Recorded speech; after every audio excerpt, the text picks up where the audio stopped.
I'm just trying to find the motivation and courage to start this, so this is where it's gonna start. So just a little bit of background. I have a 1800s old building on the property next door to my parents that I've been given permission to kind of do whatever I want. My mom owns the land, so technically the building is hers.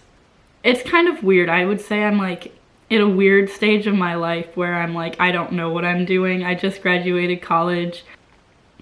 I'm unsure of where I want to be, what I want to be doing, but one thing I know for sure is that I love designing spaces, I love being creative, I love taking on projects of my own, and right now this all seems like, will it ever get done? I don't know, but you don't know until you start. So I'm just starting somewhere, and the first step of that was kind of to get a look inside of this house. I will say it is absolutely disgusting.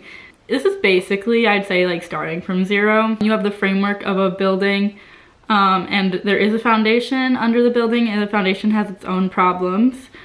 I also have been looking at this with my dad. He's very good at construction and he's a sculptor. He just understands structures very well, so this has been helpful. He's considered over the years maybe doing something on this building, but every time it becomes a little bit of a big undertaking for him just because he has other stuff going on, and I'm just like, I don't really have a lot going on right now. Why don't I try? So the idea is taking this building and basically chopping off the front half, probably more than half, just to make it a more manageable size. This does leave some problems just because the basement is surrounds the entire building, so I don't really know how I'm going to close off that half. So just some key design features. I have implemented steel beams, and when I was looking at this, I just thought, what if you could honor this in a very structural, sculptural way by erecting these huge I-beams of steel to honor the shape of that building, to really just hold the form in space. And then the back half can be created into this really nice small dwelling space. It's actually a lot bigger than I thought it would be when I was inside of it. The basement I think would be great for a living area and maybe even like a little workshop. And then on the top floor I think a kitchen would be nice, and then you have a loft that can honestly fit 2 bedrooms. I think solar power would be a great idea for this just because it is in a prairie, so there's a lot of access to sunlight. The roof is west facing, which I don't know how much sun would be collected, but I think you could also put some panels out in the field. And then cladding the back half in wood vertically I think would be great. Maybe even like a miter joint would be a really interesting idea.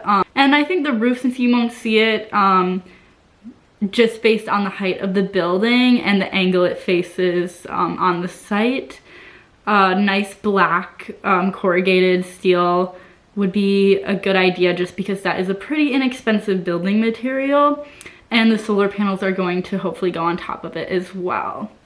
And then extending out of the back, I think a porch would mirror the front porch very nicely and also create this area for like an outdoor living space. I think either having a nice big dining table or maybe eventually a outdoor bathtub would be nice.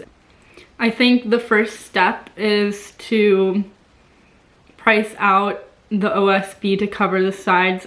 The siding on this building just has to be ripped off. I think creating a boundary between the livable space and what is going to have to be torn down is very important just because of the amount of animals in there, living in there. So I kind of have to weatherproof and animal-proof that. And then also getting it structurally secure so then when the front half of the building is torn down, obviously the back half will not occur any damage. You could do a historic renovation to this house, but even then, it's so much money, and I think it almost creates this fake feeling. And I'm sure people are gonna see my design and be like, that is absolutely insane.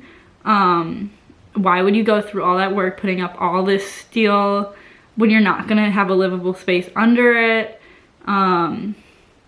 It's not honoring the building, it's making it completely modern and industrial. And yes, I hear that, but you know, nothing's gonna happen to this building if no one ever does anything. It's just gonna fall apart. It has been taken over by every creature imaginable. It is, when I say disgusting in there, I mean like you cannot breathe in there. So any, I think, breath of fresh air to this building is gonna be considered a good thing. So I'm just gonna not take those criticisms. And another concern of mine is building anything costs a lot of money. I do have some funds to put into this, but I don't know how far they're gonna go. Probably not enough to complete an entire house. And I really don't have any other financial support. So, you know, this could be a really bad idea, but I don't know. I think it's a weird stage of your life to be thinking about building a house. Not a lot of people at 22 years old are thinking about taking on a construction job, especially because I don't know where my life is gonna go. There's a lot going on in my head, and I'm just trying to tell myself, just quiet that, breathe, and nothing really matters. Just be creative. Start something, push for something, do whatever makes you happy. And I know that is so simple and we're told this all of our lives, but I just find this project is a very scary step of uncertainty, but I want to do it, and for a very long drawn out introduction, this is the start to my renovation.